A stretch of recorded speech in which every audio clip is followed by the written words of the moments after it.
নৈতিকতা, বস্তুনিষ্ঠতা ও অর্থবহ সংবাদ প্রচার এবং টেলিভিশন সাংবাদিকদের জন্য একটি নির্দিষ্ট প্ল্যাটফর্ম তৈরির উদ্দেশ্যে গঠিত হয়েছে টেলিভিশন এডিটর্স কাউন্সিল। বৃহস্পতিবার রাজধানীর একটি হোটেলে দেশের বেসরকারি টেলিভিশনগুলোর সম্পাদক ও বার্তা প্রধানদের অংশগ্রহণে বাংলাভিশনের প্রধান সম্পাদক ডক্টর আব্দুল হাই সিদ্দিককে আহ্বায়ক ও সময় টিভির সিইও সৈয়দ জুবায়ের আহমেদ বাবুকে সদস্য সচিব করে যাত্রা শুরু করে টেলিভিশন এডিটর্স কাউন্সিল।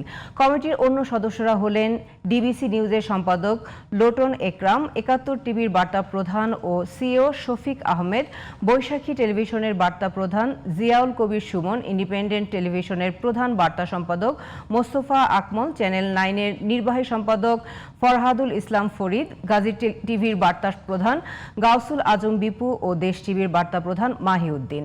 দ্রুতই কাউন্সিলরদের পূর্ণাঙ্গ কমিটি ঘোষণা করা হবে বলে জানান সংগঠনটির আহ্বায়ক ডক্টর আব্দুল হাই সিদ্দিক।